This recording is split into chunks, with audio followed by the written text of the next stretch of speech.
Hello again, you two. It's Dr. Chimera bringing you yet another chaotic disaster. And the fifth of our chaotic disasters, Gang Tie 3. Now, as I've explained a couple of times, because one of the things that I measure a game's score on is name accuracy, and Gang Tie 3 raises so many questions, it required a small amount of research. I started with simple theories. So, the first theory is that it's about someone with gang ties, as the third in a series of games about someone with gang ties. Doesn't really make any sense as to why it would be in this retro game collection. That, as far as I'm aware, there's no game called Gang Tie, let alone Gang Tie 2 or 3. So, second theory is that it is a game about a tie that is in a gang, and there's 3 of them. I mean, I think 3 is probably the smallest group you can call a gang. Alternatively, it's not Roman numerals, it's Gang Tie I, and it's just about someone who is trying to do a gang tie, which is perhaps a type of knot, and falls off a boat. Now, I googled gang tie without the 3, and it seems that depending on the pronunciation, it could be 2 possible things in Chinese. It could mean steel, or it could mean a type of railway. So that just adds to the possibilities. So let's get into Gang Tie 3 and find out what on earth we're dealing with.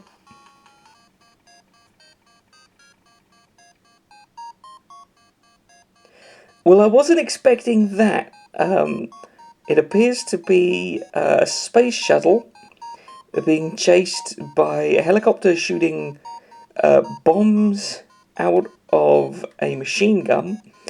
And I'm pretty sure... Yep, there he is. There's the Iron Sheik riding a World War One fighter plane. So this is definitely not what I was expecting. Let's find out what it is. Oh, it's another one with stages. So stage 1. Oh. Is that...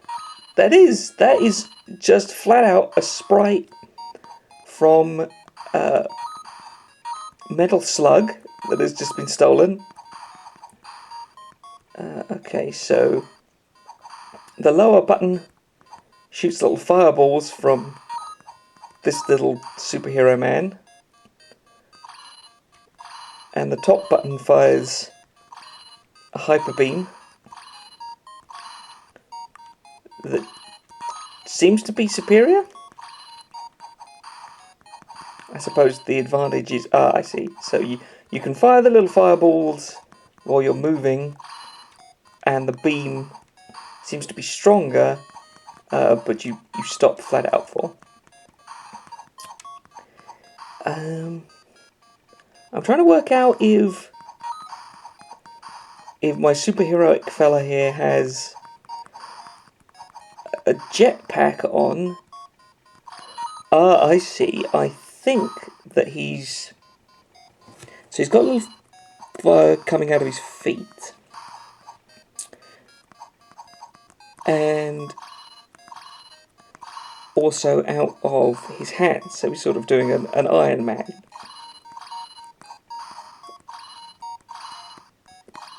Just a xenomorph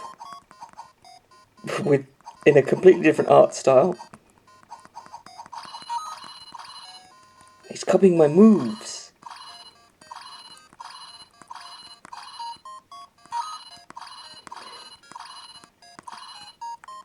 Now, rather confusingly,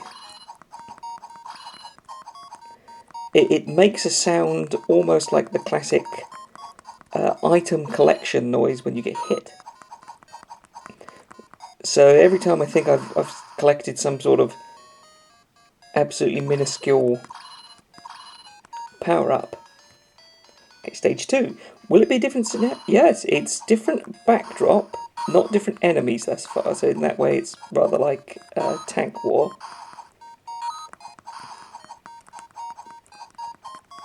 It seems the winning strategy is to just constantly be firing. I can't hold down the button, I do have to rapidly mash it.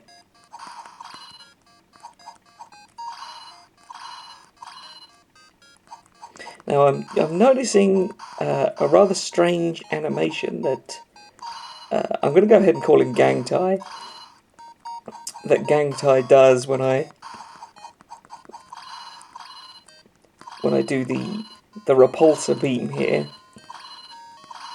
So he seems to do the beam with his left hand, and his right hand rapidly scratches his armpit.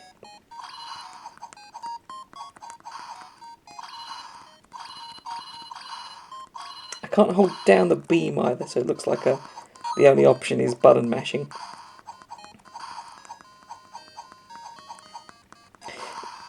Now, funnily enough, I was discussing side-scrolling rail shooters earlier today, and I was talking about how your instinct is to stay as far back as you can, but that's not actually the optimum choice because you don't have the option to dodge forward if something comes from behind, or if you've got looping projectiles. But it doesn't seem this game has that. So staying pretty far back seems to be the best option until that happens.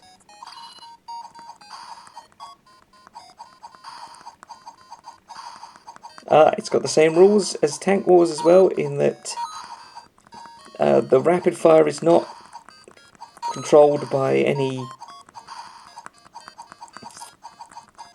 particular rule as such. It's not that I can only have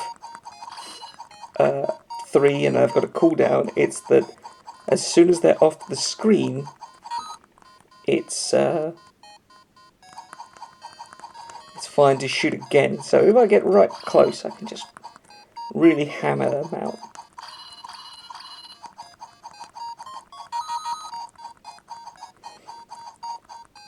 I don't seem to have any hit invulnerability, which is basically mandatory. This isn't Dark Souls. If you take a hit, you should be invulnerable for just a second. That's video game standards. Whew. Things are damage sponges. Takes a little while for the next stage to load in. And it seems that you get awarded a life for completing a stage. Now, having taken out the Xenomorph twice now,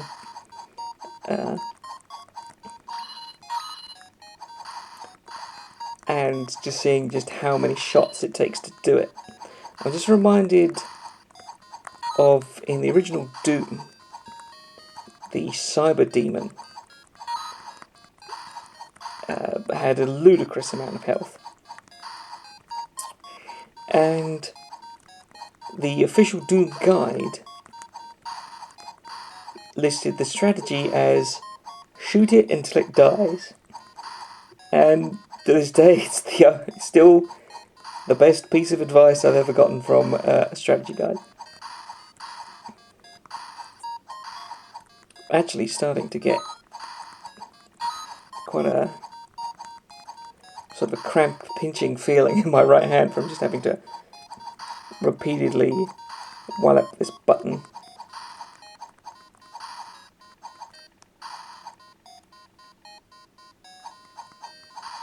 Now I'm trying to work out if Gang Tai is a superhuman, a robot, or a man wearing armour. Because it's quite difficult to see if that is a human chin coming out from under a mask, or if it's just keeping with his colour scheme.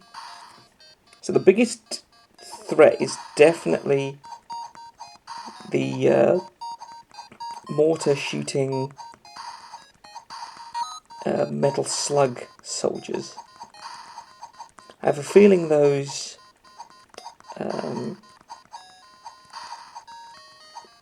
what's the word for them? Helicopter. I have a feeling those helicopters are from Metal Slug as well.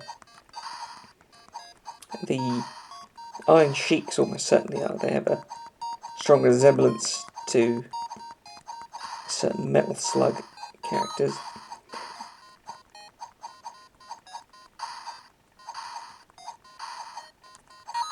You know, it's only just now occurring to me that well, I was going to call him the title character, but that's only because I've decided that his name is Gang Tai. Doesn't appear in the intro, only enemies do.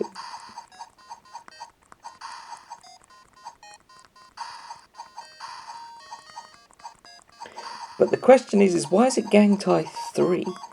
Is it called that because there's 3 stages? I certainly hope so, because...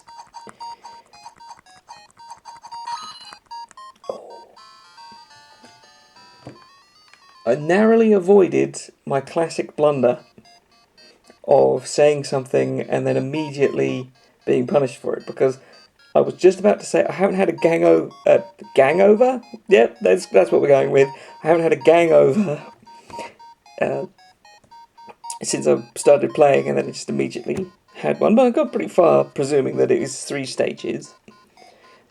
There could be more, but I really don't want to find out. My right arm is actually killing me now. Just sort of the repetitive, I shouldn't have done that, was quite uncomfortable. So, in terms of gameplay for Gang Tai, that is quite tricky because the actual playing of it was relatively fun. There were threats, there was challenge. There was challenge involved. Mechanics weren't particularly deep, but it was literally painful to play. So I am going to give it a 5 out of 10. In terms of absurdity, it's got stolen sprites, an inexplicable premise. There's a xenomorph fighting an Iron Man ripoff, or possibly Iron Man and the Vision's son. He looked sort of vision-y with the weird red face. Those jet fighters look more like space shuttles. I'm going to go ahead and give this a 9 out of 10 for absurdity. I was deeply confused by every aspect of it. And in terms of name accuracy, I am no clearer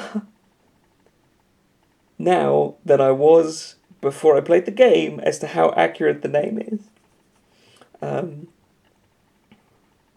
For all I know, it was about a certain genre of film that I've watched when the lights are out.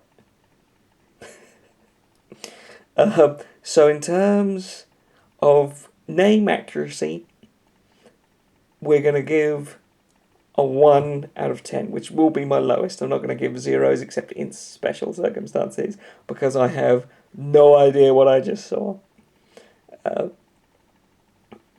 So that's that.